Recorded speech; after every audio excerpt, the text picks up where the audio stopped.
Here's a story about a pioneer girl. Or at this point, she's a young pioneer woman setting out for Missouri. She's only 27 years old, but she's endured a lot. Poverty, Dakota droughts, blizzards, a near-fatal bout with diphtheria, the loss of a baby.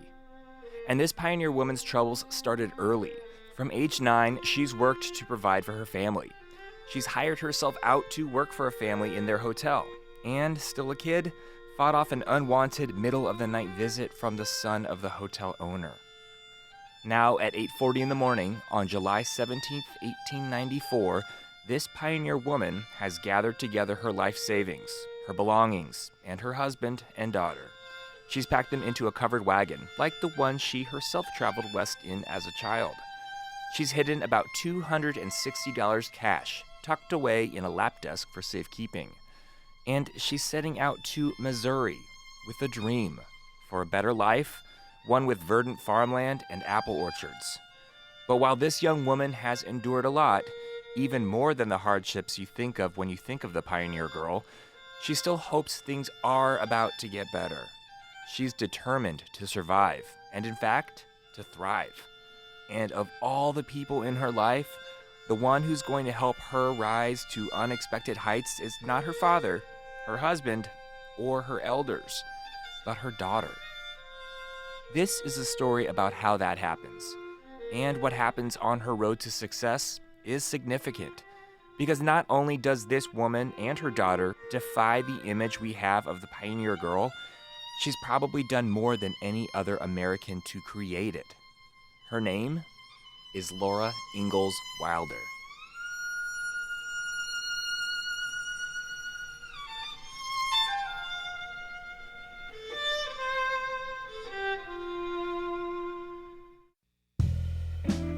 Welcome to Show Me the State, the program where we explore the strange, misunderstood stories of Missouri's past and try to figure out what really happened, why did it happen, and how has that shaped the state today.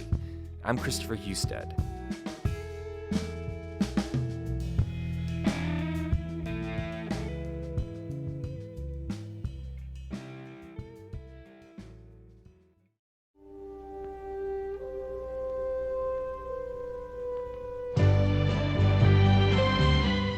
I'm here with producer Janet Saidi, noted Laura Ingalls Wilder fan at KBIA.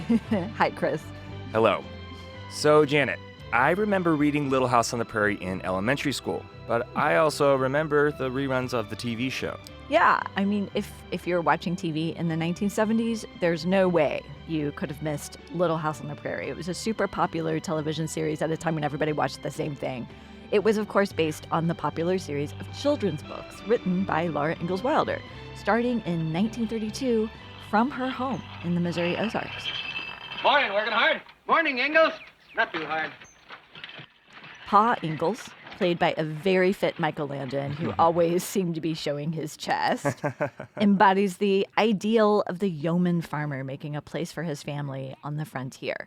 The star of the show is the second oldest Ingalls girl, Laura, played by Melissa Gilbert, who seems to have looked a lot like the real Laura Ingalls Wilder and talked like her, too. Our Christmas pennies. We still have those. I could use mine to buy the pencil. Okay, Janet, so you really seem to know your Laura. What don't we know? Right. Well, there's a lot that's really easy to miss about the life of Laura Ingalls Wilder if you know the stories from the show or even really from the books, which is the pure hardship. There's a lot of failure in the Ingalls life, and life on the frontier just really sucked. So what about this Little House on the Prairie? The little girls frolicking through the wildflowers, the pigtail pulling and antics in the one-room schoolhouse, Nellie Olson. Oh, yes. And, of course, Pa's fiddle. Well, much of that was true, but it was important to Laura Ingalls Wilder to draw from life and to portray the real hardships of life on the frontier. After all, you have to have the hardships to show the heroism. How does that come through in Laura's story? Glad you asked. Let's start by visiting Laura's home.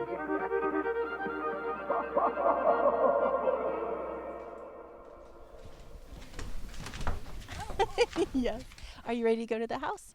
My name is Vicki Johnston. I've been with the Wilder home for 10 years. This is my 11th season. Started as a tour guide. The difficulty of frontier life is very much in evidence at the Wilder House and Museum in Mansfield, Missouri.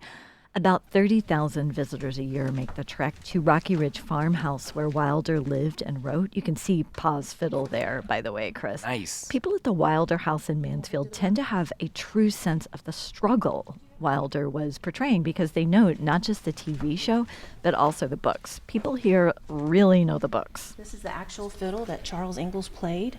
You can imagine in the long winter when they were very tired and emotionally distraught, no place to go to do anything except just snow when you open the door.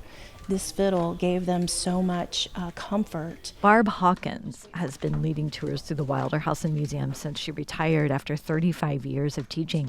She introduced many classes of children to the Little House books. Now she leads tour groups of people from Japan, Australia, Europe. We asked her what attracts people from all over the world to these stories. It's easy, she says. Hardship. And I think it gives them a taste of our pioneer life and of the difficult times we've been through. So many people from other countries look at us and say, oh, everything is peaches and cream, just really great. But they read those books and they realize that our pioneers went through an awful lot. It's an eye-opener. So Wilder insisted on reliving the hardship of the settlers striking out west to make a life for themselves. But the most interesting part of this story is what Laura Ingalls Wilder left out of her stories. And why?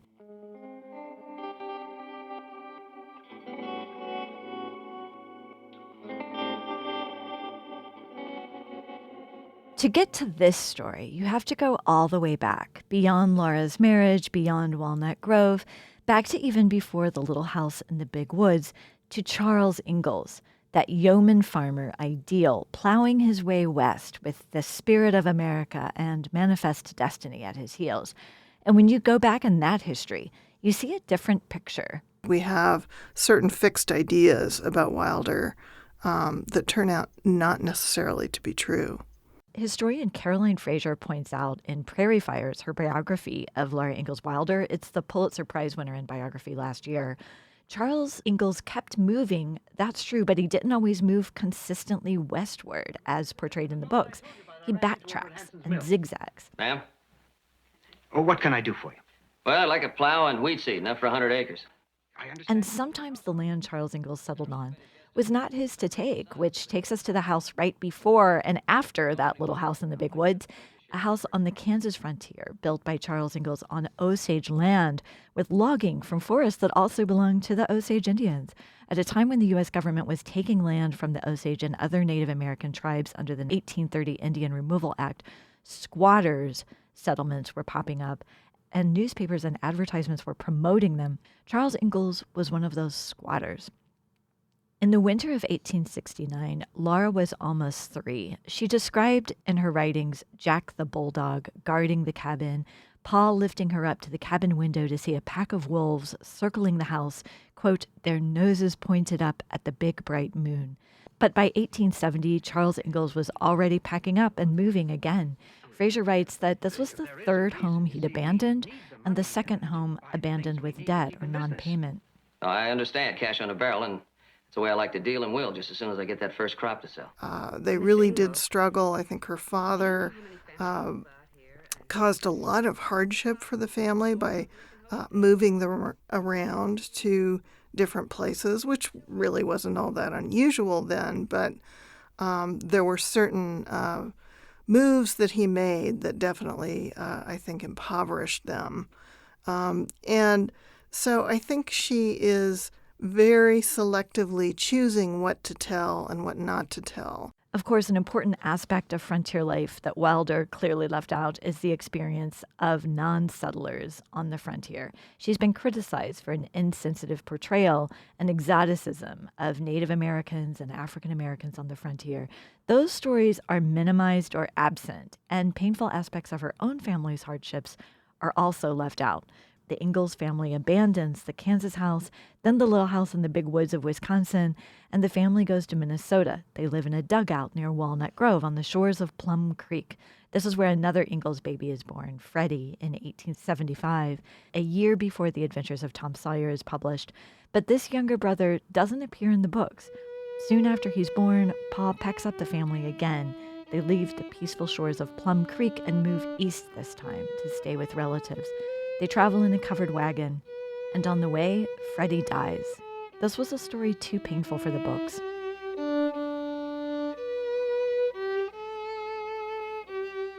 By this time, Laura Ingalls is 9 years old. Her family has moved 5 times, and they're about to move again. Pa is still searching for a home, and so is Laura. She won't find a home for a very long time. In 1876, after failed attempts at pioneering in Kansas and at farming in Wisconsin and Minnesota, Charles Ingalls moves the family again, this time to town, Burr Oak, Iowa, and then Walnut Grove, Minnesota. These were not happy golden years. I wonder why Laura Ingalls doesn't come in the store anymore. Because she's too poor to buy anything. That's why. So's her father. He can't even pay what he owes in the store. Yeah. Can't get a decent job either. All he does is dig in the mud and clean up after horses. My pa works hard. So does a mule. The Ingalls worked in a hotel adjacent to a saloon. In the TV show, Burr Oak and Walnut Grove represent the seediness and snobbery of town life. In her own autobiography, Pioneer Girl, Laura describes some close-up scenes of alcoholism and violence, stories she left out of the Little House books. One, for instance, where Mr. Cameron drags Mrs. Cameron by her long hair with one hand, a kerosene lamp in the other as fire flames around them. That happened in the house where Laura and Mary were living and sleeping upstairs. Laura had just turned 10 years old. The Burr Oak and Walnut Grove hotels were businesses of the Masters family. Laura Ingalls Wilder hated this family. Bullet holes in the living room told the story. The son, an alcoholic Will Masters, had shot at his wife Nancy as she fled him. And Laura herself told of a middle-of-the-night visit from Will Masters. When she later worked and slept in the hotel, she remembered Will coming to her in the middle of the night, his whiskey breath breathing over her as he told her to lie down and be still. She threatened to scream if he didn't get away from her. And while Genevieve Masters is one of 3 girls that make up a composite character that became Nellie Olson, Laura's nemesis in the TV show, many of the experiences in the towns of Burr Oak and Walnut Grove are omitted from the books. He smells bad. Smells like a dirty stable. That's all he's good for, clean up after horses.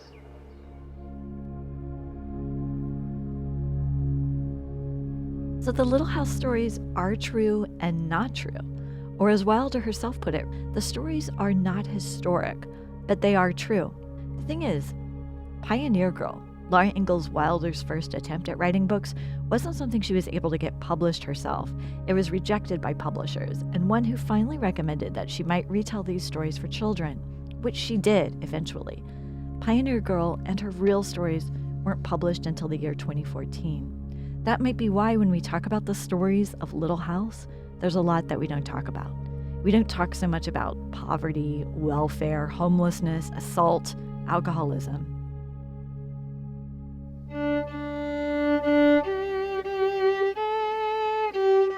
It's not until 1880 that Charles Ingalls files a homestead claim near De Smet, Dakota, and the family settles for a while. Dakota Territory is where 13-year-old Laura comes of age. Charles Ingalls is an active community builder in this frontier town, and Laura, too, begins a lifelong career of community involvement. When she's 16 years old, she teaches in a one-room schoolhouse. And it's here in De Smet that the one thing in Laura's life that might actually be romantic happens to her. It arises from the biggest hardship when the blizzard of 1881 sets in, leaving the frontier town without food and supplies. As people grow hungry and cold, 2 young men, one named Cap Garland, who was Laura's former suitor, and the other a new arrival, Ingalls Wilder. They saddle up their horses and set out in dangerous conditions to obtain food for the stranded frontier town. They make it back and save the town. Of course, Ingalls Wilder really did this in Dakota Territory in the long winter of 1881. And of course, that story has a happy ending. Ingalls Wilder becomes the husband of Laura Ingalls. With her stories, it was important for Wilder to redraw her family and her memories as inspiring and sometimes heroic, to encourage and educate her young audiences maybe. And Fraser says maybe also for her own pleasure or closure. You know, one of the funny things about her is that she just got so into this process that in the end, I think she wanted to believe her own fiction. Towards the end, both she and Rose began heavily emphasizing this idea that everything in the books was all true. And that is a really interesting tip-off, I think, as to her emotional desire to believe the fiction that she was writing. And what Wilder left out, that also tells a story. When we don't talk about that, we miss something. Because writing, fictionalizing her experience, will change the fortunes of Laura Ingalls Wilder. It will take her from discomfort to comfort. But how does Wilder bridge that gap? How does she get from an impoverished but determined frontier girl to a successful, famous woman living on a farm in Missouri? You just heard the answer a moment ago. It's Rose. Rose Wilder Lane, Laura Ingalls Wilder's daughter.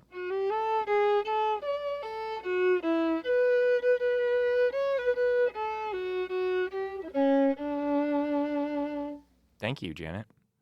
We'll be right back. You're listening to Show Me the State on KBIA 91.3 FM.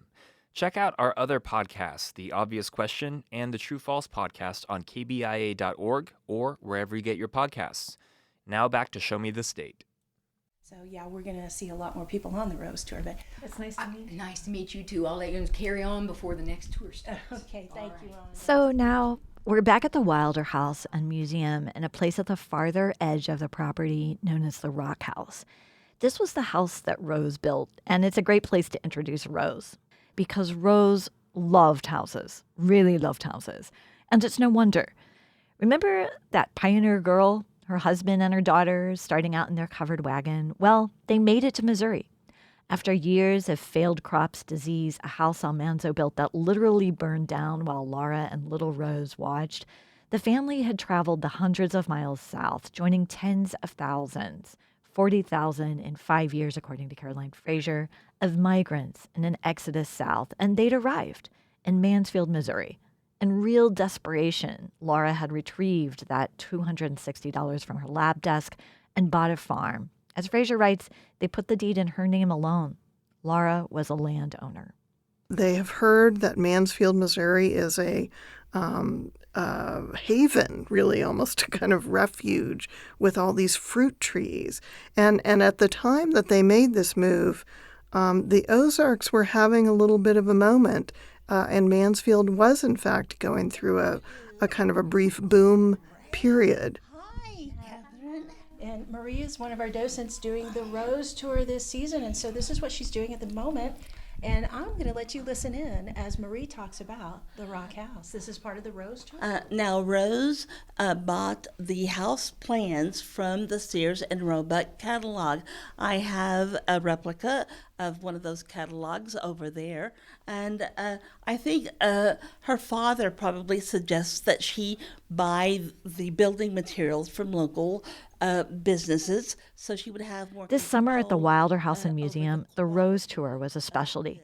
Guides conducted customized tours telling the story of Rose and her house. Rose Wilder Lane was precocious and seemed to have her grandfather's, Charles Ingalls' sense of adventure. She left Mansfield as a teenager and ended up in San Francisco, earning a living writing sensational stories inspired by yellow journalism and writing exaggerated autobiographies of famous people like Henry Ford and Charlie Chaplin. By the time she was in her 30s, in the 1920s, Rose was consorting with the highest paid and most well-known journalists in the country. She had traveled all over the country in Eastern Europe, the Balkans, the Middle East, through the early 1920s. But always, even in the midst of her adventures, Rose would come back to Mansfield. She even researched at the University of Missouri for a while, living at the Tiger Hotel. And as you might imagine, when this globetrotting woman journalist arrived in the Ozarks, it was kind of a big deal. Her mother, Laura Ingalls Wilder, would host gatherings at the Rocky Ridge farmhouse so that literary ladies could meet Rose. She was the local celebrity. But in contrast, Laura and Almanzo were just eking out a living, largely doing odd jobs. They were basically raising all the food that they needed on the farm. But the problem with life is, that there are bills that come due, even if you are living sustainably. Following Rose's example with writing, Laura Ingalls Wilder was dipping into writing. She was doing a regular column for the Missouri Ruralist news magazine about being a small farm wife, raising chickens, managing an egg run, apple production, and co-managing with a husband who she refers to as the man of the place. But in the 1920s, despite their hard work, the odd jobs, the Ruralist column, Laura and Almanzo were getting older and they were still struggling financially. To Rose, earning money was easy. She wrote, and she suggested her mother do the same. But the other thing Laura could do was build. So during this time, she built something she'd never really had because all had been lost, again, to failed crops, fires, debt. She built a home. This will be what Laura and Almanzo heard.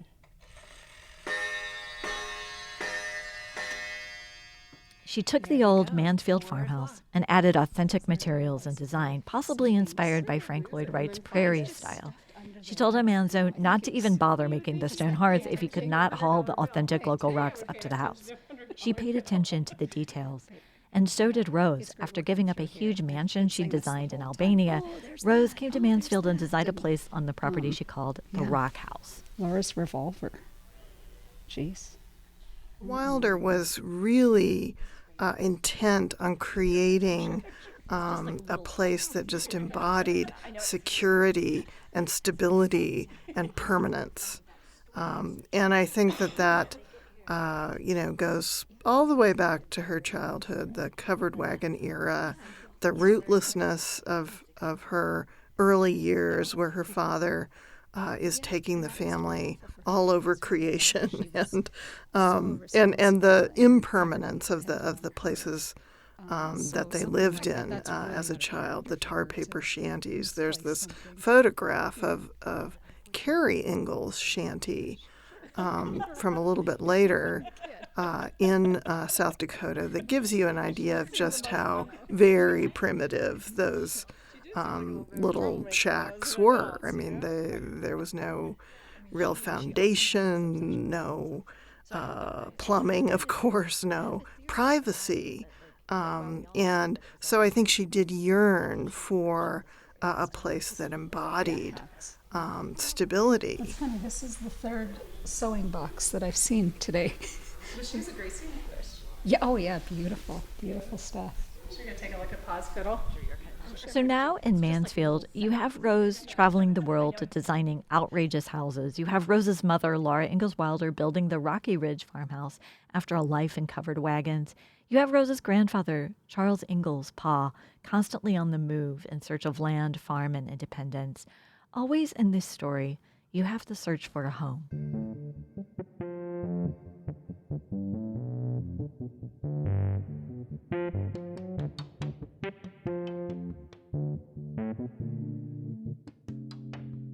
In April of 1924, you could say Laura Ingalls Wilder had arrived. She was 56 years old. She'd lived in Mansfield for 30 years. Charles Ingalls had been dead for 22 years, and it had been that long since she'd seen her mother. Unlike Charles Ingalls, Laura had found her land, built her home, and she'd spend the next 33 years at the farmhouse called Rocky Ridge. One of her favorite things to do was to sit in the large parlor surrounded by her needlework, her books, the cypress table Almanzo had crafted, and to watch the seasons change outside the huge picture windows. She said every 2 hours the scenery changed, and that's true. If you work here all day giving tours, every time you cross over those stairs and come into the parlor, the shade markings are different on the ground. There's a different picture for you to look at. On an early summer day in 1924, Laura received a telegram at the farmhouse reading, "Mother passed away this morning." Caroline Ingalls had died. Laura was devastated and overcome by the memories of her mother's life, and in the following months, her mind went back to her early life on the frontier. She became eager to find and hold on to whatever memories of that life she could recapture. Also likely on her mind, though, was what Rose had taught her, that experiences and stories could be mined, revised, and sold in a way that would make life easier.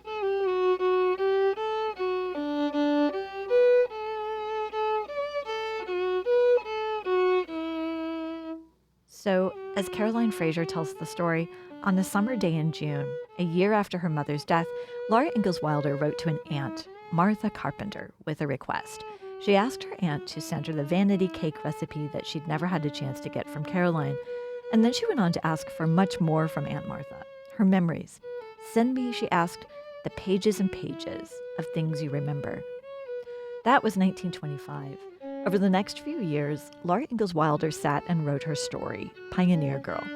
Rose coached her mother tirelessly and sent it to the manuscript to editors, and each publishing house rejected the story. But then one editor suggested that the story might be good for children.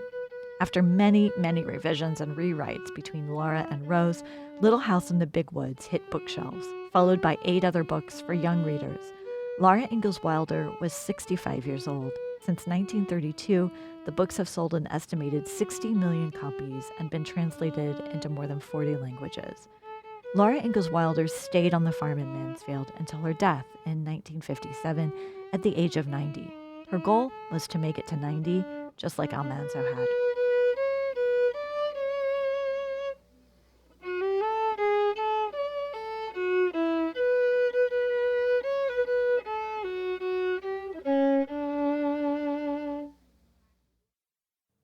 So, Janet, how do you think Laura's life ended up as part of the great and oftentimes ugly American story?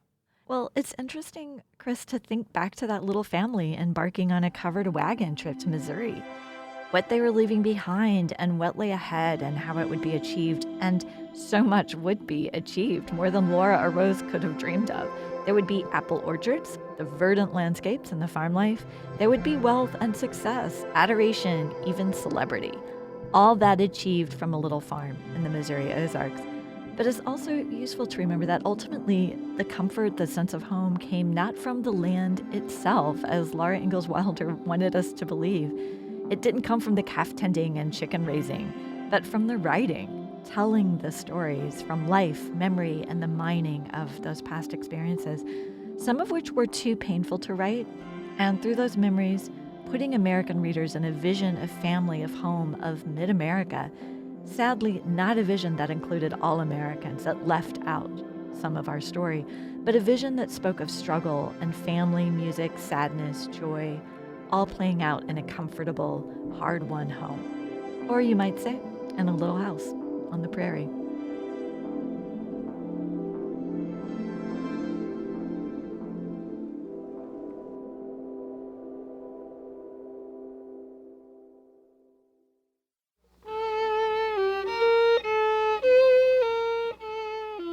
Show Me the State is produced at KBIA at the Missouri School of Journalism. Janet Saidi produced this episode. The supervising producer is me, Christopher Husted. Our managing editor is Ryan Famuliner. Our theme music and original scoring was created by Columbia band Loose Loose. Most of the fiddle music you heard in this episode was recorded on Pa Ingalls' actual fiddle, performed by George Mason. Thank you to the Laura Ingalls Wilder Home and Museum for the copies. Also, special thanks to Caroline Fraser, whose Pulitzer Prize-winning historical biography of Wilder inspired much of what you hear in this episode and was a key source of information for our research. Thanks also to the website littlehouseontheprairie.com, which has the timelines and biographies we refer to in this piece, and the annotated autobiography of Wilder's Pioneer Girl, edited by Pamela Smith Hill, was also a huge resource. Thanks to Vicki Johnston, Tana Redman, and the Laura Ingalls Wilder Historic Home and Museum in Mansfield, Missouri for the tours and the conversation. And thank you to the Reynolds Journalism Institute and to the Kinder Institute on Constitutional Democracy.